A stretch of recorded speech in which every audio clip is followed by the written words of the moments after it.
രാജ്യത്തെ തെക്ക് പടിഞ്ഞാറൻ കാലവർഷം ശക്തമായി. വടക്ക് പടിഞ്ഞാറ് മധ്യ ദക്ഷിണ ഇന്ത്യയിലെ വിവിധ ഭാഗങ്ങളിൽ വ്യാപക മഴ. കേരളത്തിലുൾപ്പെടെ വരും ദിവസങ്ങളിലും ശക്തമായ മഴ തുടരുമെന്ന് കേന്ദ്ര കാലാവസ്ഥാ വകുപ്പിന്റെ മുന്നറിയിപ്പിൽ പറയുന്നു.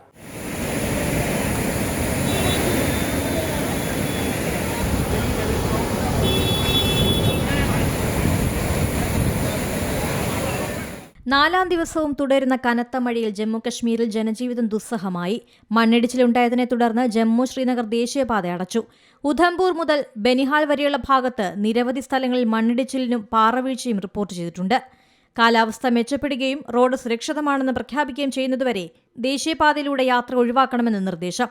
പൂഞ്ച്, രജൌരി, ഡോഡ ജില്ലകളിലുണ്ടായ പ്രളയത്തിലും മണ്ണിടിച്ചിലും നിരവധി മരണം റിപ്പോർട്ട് ചെയ്തു. അമർനാഥ് യാത്ര, വൈഷ്ണോദേവി തീർത്ഥാടനം എന്നിവ ഇതുവരെ പുനരാരംഭിച്ചിട്ടില്ല. പ്രധാന നദികൾ ഉൾപ്പെടെ മിക്ക ജലാശയങ്ങളും കരകവിഞ്ഞൊഴുകുകയാണ്. താഴ്ന്ന പ്രദേശങ്ങളിലെ നിരവധി വീടുകളിലും കടകളിലും വെള്ളം കയറിയതായി റിപ്പോർട്ടുണ്ട്. നിരവധി റോഡുകളും പാലങ്ങളും ഒലിച്ചുപോയതോടെ വൈദ്യുതി, കുടിവെള്ള വിതരണം ഉൾപ്പെടെയുള്ള അവശ്യ സേവനങ്ങളും പല പ്രദേശങ്ങളിലും തടസ്സപ്പെട്ടു. ജമ്മുകശ്മീർ, ഹിമാചൽ പ്രദേശ്, ഉത്തരാഖണ്ഡ്, പഞ്ചാബ്, ഹരിയാന, ചണ്ഡീഗഡ് എന്നിവിടങ്ങളിൽ വ്യാപക മഴയാണ്.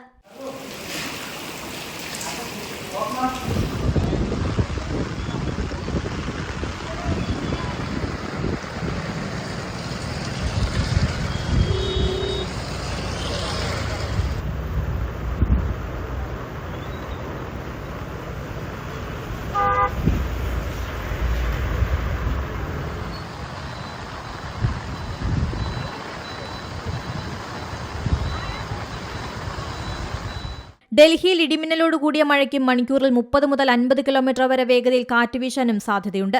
ഹിമാചൽ പ്രദേശ്, ഉത്തരാഖണ്ഡ്, പഞ്ചാബ്, ഹരിയാന, ഡൽഹി എന്നിവിടങ്ങളിൽ ഒറ്റപ്പെട്ട ശക്തമായ മഴയ്ക്കും കിഴക്കൻ രാജസ്ഥാനിൽ അതിശക്തമായ മഴയ്ക്കും സാധ്യതയുണ്ടെന്ന് കാലാവസ്ഥാ വകുപ്പ് മുന്നറിയിപ്പ് നൽകുന്നു. വടക്കു പടിഞ്ഞാറൻ ഇന്ത്യയിലൂടെ കടന്നുപോകുന്ന മൺസൂൺ പാത്തിയാണ് മഴയ്ക്ക് കാരണം. പടിഞ്ഞാറും കിഴക്കും മധ്യപ്രദേശ്, ഛത്തീസ്ഗഡ്, വിദർഭ എന്നിവിടങ്ങളിൽ വ്യാപകമായി മഴ പെയ്യും. കിഴക്കൻ ഇന്ത്യയിൽ കാലവർഷം കൂടുതൽ ശക്തമാകും. ബീഹാർ, ഝാർഖണ്ഡ്, ഒഡീഷ, പശ്ചിമബംഗാൾ എന്നിവിടങ്ങളിൽ വ്യാപകമായി മഴ പെയ്യുന്നുണ്ട്. ബീഹാർ, ഒഡീഷ, പശ്ചിമബംഗാളിന്റെ ഉപഹിമാലയൻ പ്രദേശങ്ങൾ എന്നിവിടങ്ങളിൽ ഒറ്റപ്പെട്ട കനത്ത മഴയ്ക്കും ഇടിമിന്നലോടുകൂടിയ കാറ്റിനും സാധ്യതയുണ്ട്. അരുണാചൽ പ്രദേശ്, അസം, മേഘാലയ, നാഗാലാൻഡ്, മണിപ്പൂർ, മിസോറാം, ത്രിപുര എന്നിവിടങ്ങളിൽ മഴ തുടരും. അരുണാചൽ പ്രദേശ്, അസം, മേഘാലയ എന്നിവിടങ്ങളിൽ കനത്ത മഴയ്ക്കും ഇടിമിന്നലിനും സാധ്യതയുണ്ട്. ഗുജറാത്ത്, കൊങ്കൺ, ഗോവ, മധ്യ മഹാരാഷ്ട്ര എന്നിവിടങ്ങളിൽ വ്യാപകമായ മഴയ്ക്ക് സാധ്യതയുണ്ടെന്ന് കാലാവസ്ഥാ വകുപ്പ് വ്യക്തമാക്കി. കൊങ്കൺ, ഗോവ, ഗുജറാത്ത്, സൗരാഷ്ട്ര, കച്ച്, മധ്യ മഹാരാഷ്ട്ര എന്നിവിടങ്ങളിൽ അതിശക്തമായ മഴ പെയ്യും. National desk, C Malayalam news. ഏറ്റവും പുതിയ വാർത്തകളും വിശേഷങ്ങളും വിരൽത്തുമ്പിലറിയാൻ സി മലയാളം ന്യൂസ് എല്ലാ ഡിജിറ്റൽ പ്ലാറ്റ്ഫോമുകളിലും ലഭ്യം.